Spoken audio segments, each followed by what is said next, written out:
Hello viewers, எல்லோருக்கும் வணக்கம். இன்றைக்கி நம்ம உடனடி சமையல் சேனலில் பார்க்க போகிறது ஒரு ஸ்வீட் ரெசிபி.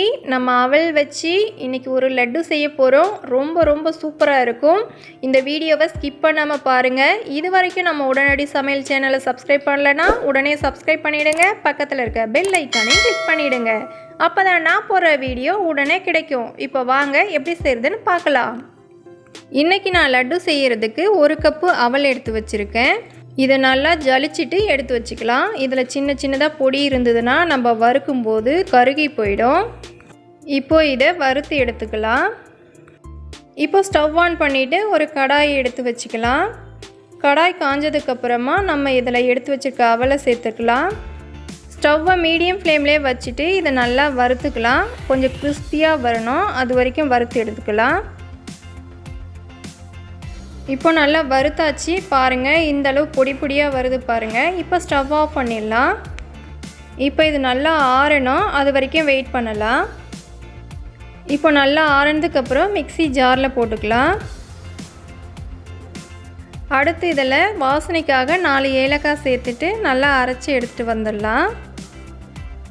இப்போ இதை மிக்சியில் நல்லா அரைச்சி எடுத்துகிட்டு வந்துட்டேன். பாருங்கள், இந்த அளவுக்கு நல்லா பொடியாக இருக்குது பாருங்கள். நல்லா இந்த மாதிரி அரைச்சி எடுத்துக்கலாம். அடுத்து இதில் வெல்லம் சேர்த்துக்கலாம். நான் 1 கப்பு அவல் எடுத்திருந்தேன். இதில் அரை கப்பு வெல்லம் சேர்த்தா போதும். அந்த கப்பில் பாதி அளவு தான் இந்த கப்பு. இப்போது வெல்லம் சேர்த்ததுக்கப்புறமா ஒரு வாட்டி அரைச்சி எடுத்துகிட்டு வந்துடலாம். வெல்லத்தை இந்த மாதிரி பொடியாக நறுக்கி போட்டுக்கோங்க. இப்போ நல்லா அரைச்சி எடுத்துகிட்டு வந்தாச்சு பாருங்கள். வெல்லமும் அவலும் நல்லா கலந்துருக்கு பாருங்கள். இப்போ இதை வேறு ஒரு பாத்திரத்துக்கு மாற்றிக்கலாம். இப்போ இது இருக்கட்டும். அடுத்து அதே கடாயிலேயே 2 ஸ்பூன் நெய் விட்டுக்கலாம். நெய் கொஞ்சம் காஞ்சதுக்கப்புறமா இதில் பொடியாக நறுக்கியிருக்க முந்திரி, திராட்சை, பாதாம் கொஞ்சம் சேர்த்துக்கிறேன். இது சேர்த்துட்டு கலர் மாறுற வரைக்கும் நல்லா வறுத்து எடுத்துக்கலாம். அடுத்து இதில் பொடியாக நறுக்கிய தேங்காய் கொஞ்சம் சேர்த்துக்கலாம். இதை சேர்த்துட்டு தீயை மீடியம் ஃப்ளேமில் வச்சுட்டு 1 நிமிஷம் நல்லா வதக்கிக்கலாம்.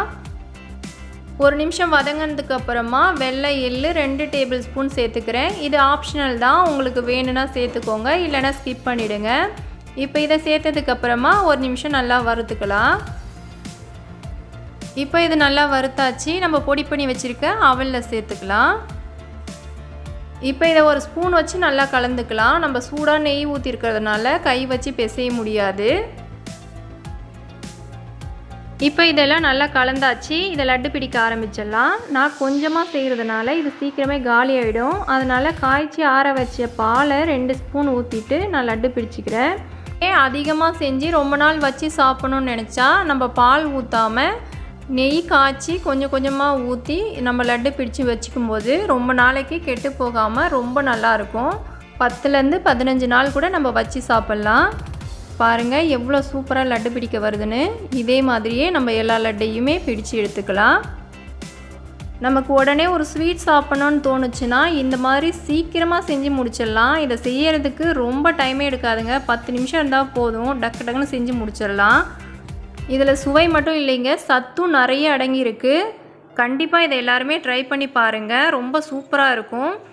அவ்வளோதாங்க, நம்ம லட்டு சூப்பராக பிடிச்சு முடிச்சிட்டோம். இந்த வீடியோ உங்களுக்கு கண்டிப்பாக பிடிக்கும்னு நினைக்கிறேன். பிடிச்சிருந்தனா லைக் பண்ணுங்கள், ஷேர் பண்ணுங்கள், கமெண்ட் பண்ணுங்கள். அடுத்த வீடியோவில் வேறு ஒரு சூப்பர் ரெசிபி எப்படி செய்கிறதுன்னு பார்க்கலாம். நன்றி, வணக்கம்.